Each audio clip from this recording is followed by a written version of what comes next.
¿Qué tal? Buenas tardes. Continuando con el análisis del texto Inhibición, síntoma y angustia, empezamos ahora a introducirnos en los historiales freudianos. Particularmente aquí vamos a trabajar el caso del pequeño Hans y luego el caso del hombre de los lobos. En este sentido entonces, trataremos de ir ubicando lo que tenga que ver con las inhibiciones, los síntomas y la angustia.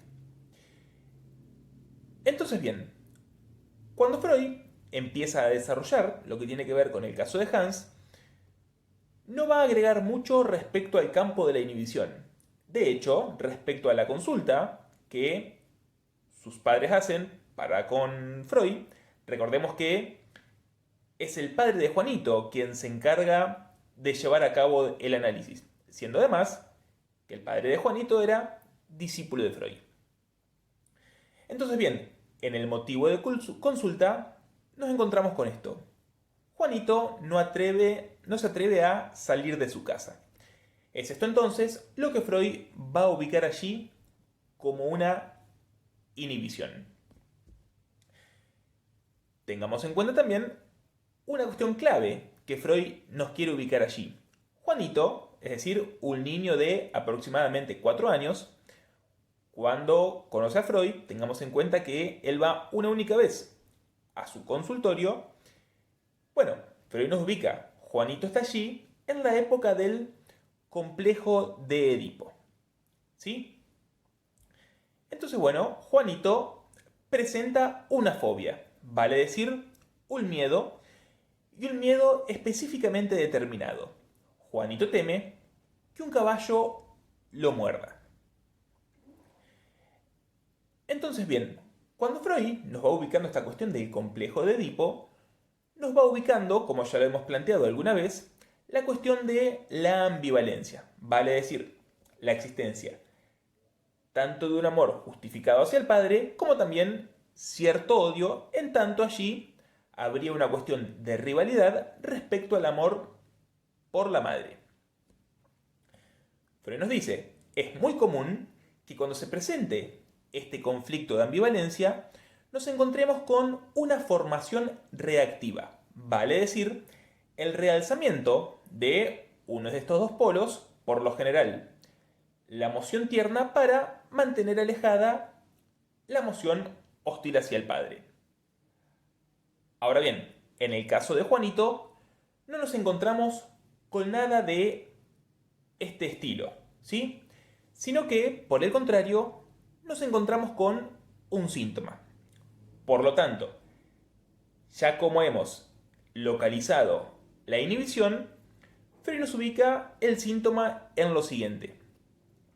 Es la sustitución del padre por el caballo, esta sustitución por la vía del desplazamiento, lo que va a cobrar el nombre de síntoma. Entonces Freud nos dice, bueno, si Juanito, que está en esta etapa del complejo de Edipo, sintiese angustia ante la presencia del padre, no deberíamos por qué suponer allí un síntoma, sino que esta sería una reacción edípica normal. Por el contrario, entonces, nos encontramos con esta sustitución.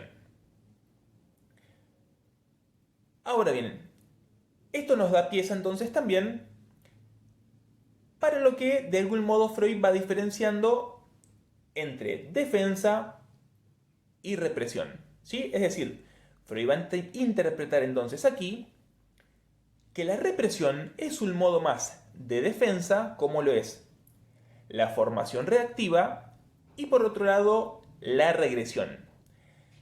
También tenemos que tener en cuenta que cuando Freud nos habla del complejo de Edipo, Freud dice, esta es una etapa de la infancia contemporánea a la fase fálica. Por lo tanto, esto lo hemos planteado también anteriormente, la fase fálica sería un momento que coincide con lo que Freud establece en el niño como la premisa universal del falo, es decir, la creencia del niño de que todo ser está provisto de pene. Esto bien lo podríamos ubicar en el desarrollo del historial de Juanito Bueno, por el marcado interés que él marca por lo que él denomina el hace-pipí. Por ejemplo, cuando va al zoológico y se encuentra con el hace-pipí del león, o como también lo ubicaba, inclusive en objetos inanimados. Por ejemplo, el hace-pipí de una locomotora. Entonces, bien, fijémonos que si estamos planteando aquí que Juanito estaría en el complejo de Edipo y por lo tanto contemporáneamente a la fase fálica, junto con la formación reactiva y la represión, encontramos un tercer modo de defensa que tiene el aparato anímico, que es la regresión. Vale decir entonces, impulsar una moción pulsional hacia atrás, pudiendo lograrse entonces un retroceso a la fase sádico-anal o la fase oral. Es allí entonces que de algún modo encontramos cierto punto de encuentro respecto al historial de Hans y el historial del hombre de los lobos. Tengamos en cuenta que, como ya lo nombrábamos antes, lo que teme Juanito es ser mordido por un caballo. Lo que encontramos en el caso del hombre de los lobos es el miedo a ser devorado por un lobo. De allí, por supuesto, el apodo que cobra en su análisis. Es decir, podríamos decir uno de los significantes que lo marcan en su subjetividad. De allí entonces que Freud se tomó el momento para marcar que esta representación de ser devorado por el padre es un contenido típico y arcaico de la humanidad.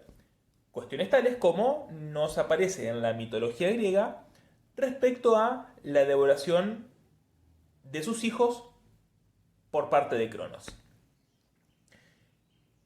Entonces, para finalizar este tramo de inhibición, síntoma y angustia y en lo que refiere a estos dos casos, es decir, dos casos de fobia, por lo tanto, dos casos de histeria, de angustia, Freud nos dice, bueno, ¿qué finalidad habrían tenido estas fobias? Es decir, Freud de algún modo entonces atribuye cierto papel importante, cierta funcionalidad a una fobia.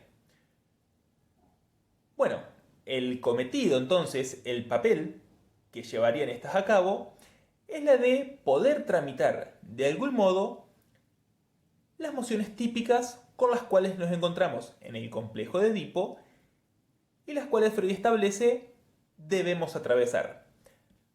Vale decir, las mociones tiernas y sádicas o criminales del complejo de Edipo, ¿sí? Así como vemos la faceta pasiva, en el nombre de los lobos, también vemos una activa y por supuesto también una tierna en el caso de Juanito.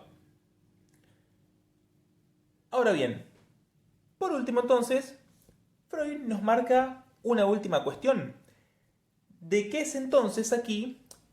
Porque bueno, recordemos, marcamos entonces lo referente a la inhibición y lo referente al síntoma.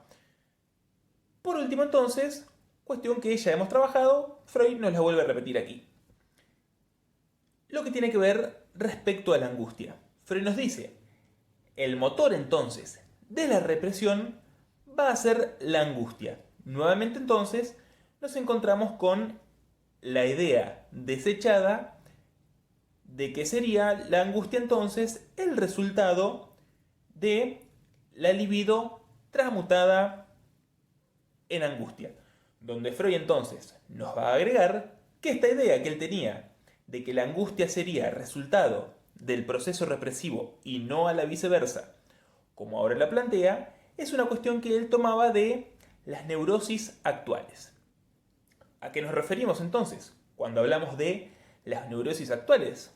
Bueno, es todo lo que Freud va marcando a cuando un determinado proceso libidinal se ve interrumpido y a partir de allá la irrupción de angustia. Hasta aquí entonces lo que planteamos respecto a las fobias, al menos en inhibición, síntoma de angustia. Continuaremos próximamente respecto a la histeria de conversión, a la cual también ubicamos como una histeria de angustia, y posteriormente la neurosis obsesiva.